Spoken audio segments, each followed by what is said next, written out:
Assalamualaikum warahmatullahi wabarakatuh. Perkenalkan, nama saya Evita Ira Tasya dengan NIM 0211218040.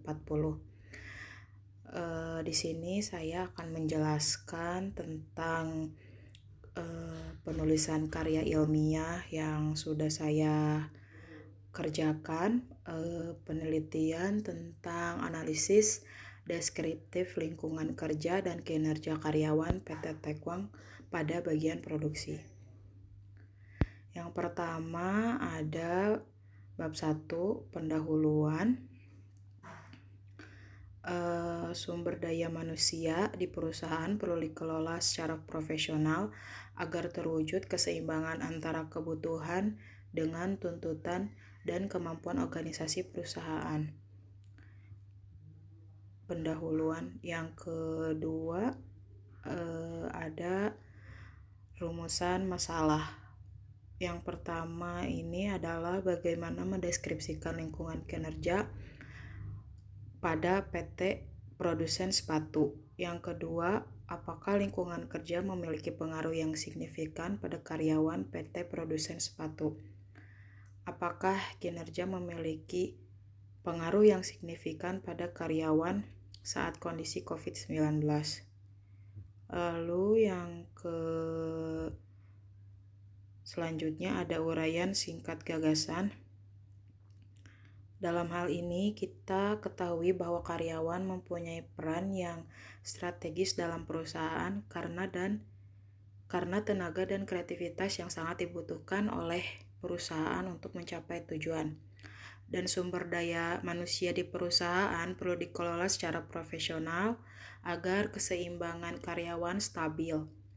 Lalu, karyawan dituntut profesional dalam mengelola pekerjaan yang dibukukan oleh perusahaan dan karyawan yang sangat banyak pada jam masuk dan jam pulang yang masing-masing dari karyawan membawa kendaraan pribadi berupa sepeda motor, membuat lalu lintas memadat. Namun karena di musim ini adanya peraturan COVID-19 dari pemerintah, perusahaan menerapkan protokol kesehatan seperti pengecekan suhu badan sebelum masuk, menggunakan thermal scanner, dan wajib menggunakan masker.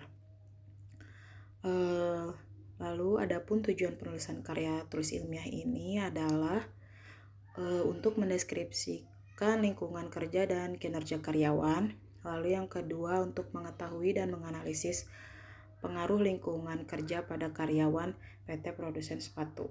Untuk mengetahui pengaruh kinerja pada karyawan saat kondisi COVID-19. Lalu di sini ada manfaat penulisan karya ilmiah adalah 1. Sebagai bahan rekomendasi perusahaan untuk mengelola sumber daya manusia secara profesional. Lalu yang kedua, memberikan gagasan atau alternatif untuk meningkatkan pekerjaan dan lingkungan pekerjaan yang layak di perusahaan. Yang ketiga, meningkatkan pengetahuan dan peluang saling tolong-menolong terhadap masyarakat yang akan mendaftar kerja ke perusahaan. Lalu yang kedua, bab 2 ada kinerja karyawan, lingkungan kerja karyawan, dan bidang produksi. Lalu saya di sini mendapatkan referensi karya tulis ilmiah saya tersebut dari jurnal ini.